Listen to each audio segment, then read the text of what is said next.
So hello and welcome back students to AIB Education and Study with Anas sir. Today I will be start in class 12th business study chapter number 4 planning. So basically आज की इस class के अंदर हम बहुत important concept cover करने वाले हैं जिसका नाम है प्लानिंग प्रोसेस.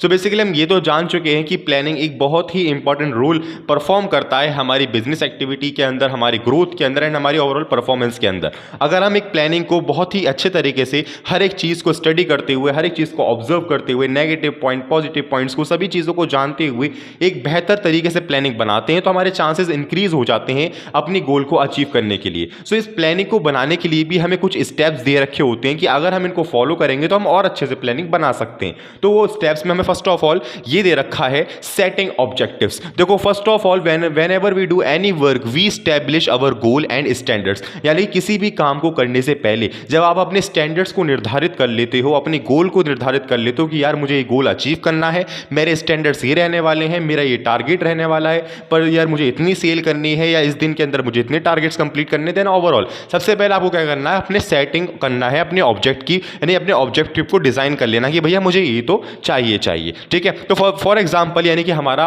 बिजनेस का काम क्या रहने वाला है, हमारे डिपार्टमेंट्स का काम क्या रहने वाला है, हमारे फंक्शंस ऑफ मैनेजमेंट कैसे काम करेंगे, तो वो सभी चीजें हम अपने ऑब्जेक्ट के अंदर डिजाइन करेंगे. यानी setting objective is the primary step of planning process. ठीक है, नेक्स्ट आता है हमारे पास डेवलपिंग प्रीमिसेस. तो देखो डेवलपिंग प्रीमिसेस का मतलब क्या होता है, यानी कि हम ये जान चुके हैं कि प्लानिंग एक फ्यूचरिस्टिक वर्क है, यानी कि जो चीजें अभी हुई नहीं है हम वो सोचकर अपनी प्लानिंग को डिजाइन कर रहे हैं. तो मैनेजर के पास ये नीड होती है कि बेसिकली वो आने वाली परेशानियों को, आने वाली चीजों को, फ्लक्चुएशंस को, प्रॉब्लम्स को अभी से अज्यूम कर कर अभी के द्वारा जो हमारे पास एसेट्स हैं, जो हमारे पास प्रीमिसेस हैं, उनको हम डेवलप करें ताकि हम आने वाली परेशानियों को झेल सकें. यानी कि अगर वो आ जाएंगी सो वेल एंड गुड, हम रेडी हैं, अगर नहीं आएंगी तो और अच्छी बात है. ठीक है, तो इस तरीके से आने वाली फ्लक्चुएशंस को एंड आने वाली प्रॉब्लम्स को अभी से अज्यूम किया जाए और उसके मुताबिक अपने एसेट्स को डिजाइन किया जाए. अपने जितने भी हमारे पास एसेट्स हैं, हमारे पास प्लानिंग है, स्ट्रेटेजी है, उन सभी चीजों को डिजाइन कर लेना चाहिए हमें आने वाली फ्लक्चुएशंस के मुताबिक. तो सेकंड स्टेप तो हमारा ये हो जाता है डेवलपिंग प्रीमिसेस.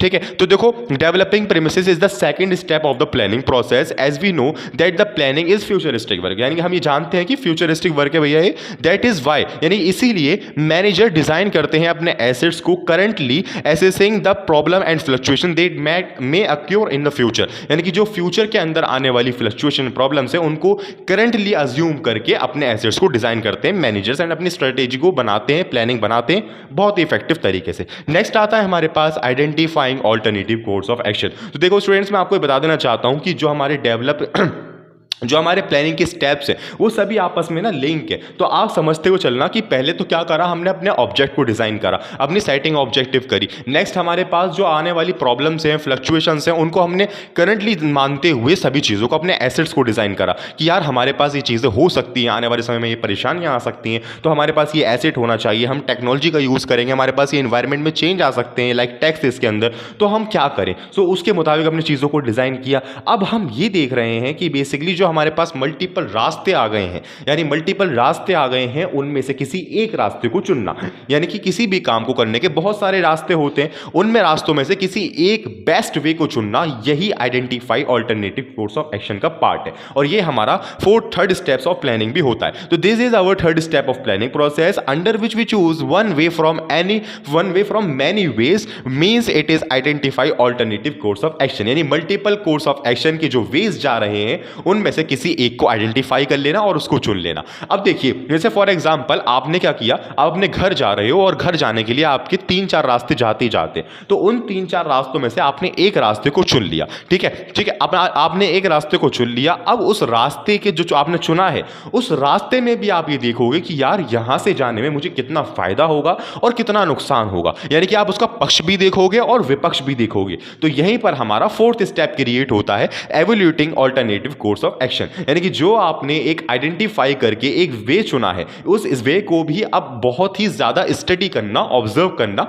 कि उसके प्रोस पॉइंट क्या हैं, कॉन्स पॉइंट क्या हैं, उसके पॉजिटिव इंपैक्ट्स क्या हैं, नेगेटिव इंपैक्ट्स क्या हैं, एंड देन ओवरऑल. सो देखो just this is the fourth step of planning process. Just as an third step we have choose, यानी कि हम थर्ड स्टेप के अंदर पढ़कर आए हैं कि जो हमने एक रास्ता चुना है बहुत सारे रास्तों में से, so the way we have chosen we have to evaluate it is well. यानी कि which means we have to study in positive positive and negative points, यानी कोई भी रास्ता हो दुनिया का उसके दो रास्ते जरूर जाते हैं, एक तो नेगेटिव होता है एक पॉजिटिव होता है, यानी दोनों ही इंपैक्ट दोनों में होते होते हैं। तो आपको क्या ध्यान में रखना है कि हमारा फोर्थ स्टेप क्या हुआ, पक्ष देखना और विपक्ष देखना। ठीक है, ये भी हो गया हमारा। देखो अब बढ़ते हैं हम फिफ्थ की तरफ। देखो सिलेक्शन एंड ऑल्टरनेटिव्स। अब हमने क्या करा, पहले हमने आइडेंटिफाई किया ना बहुत सारे रास्तों में से, अब जो आइडेंटिफाई किया था उस रास्ते में से भी हमने उसके पक्ष और विपक्ष देखे। अब वो पक्ष और विपक्ष देखने के बाद भी अब सेलेक्ट कर लेना कि भैया मुझे इस रास्ते से जाना है, इसके इतने नेगेटिव पॉइंट है इतने पॉजिटिव पॉइंट है, मैं इसमें काम कर लूंगा या बहुत कुछ, सभी चीजों को स्टडी एंड ऑब्जर्व करने के बाद हमने क्या करा, selection and alternative. So finally after studying all the ways, after seeing their pros and cons, यानी पक्ष और विपक्ष,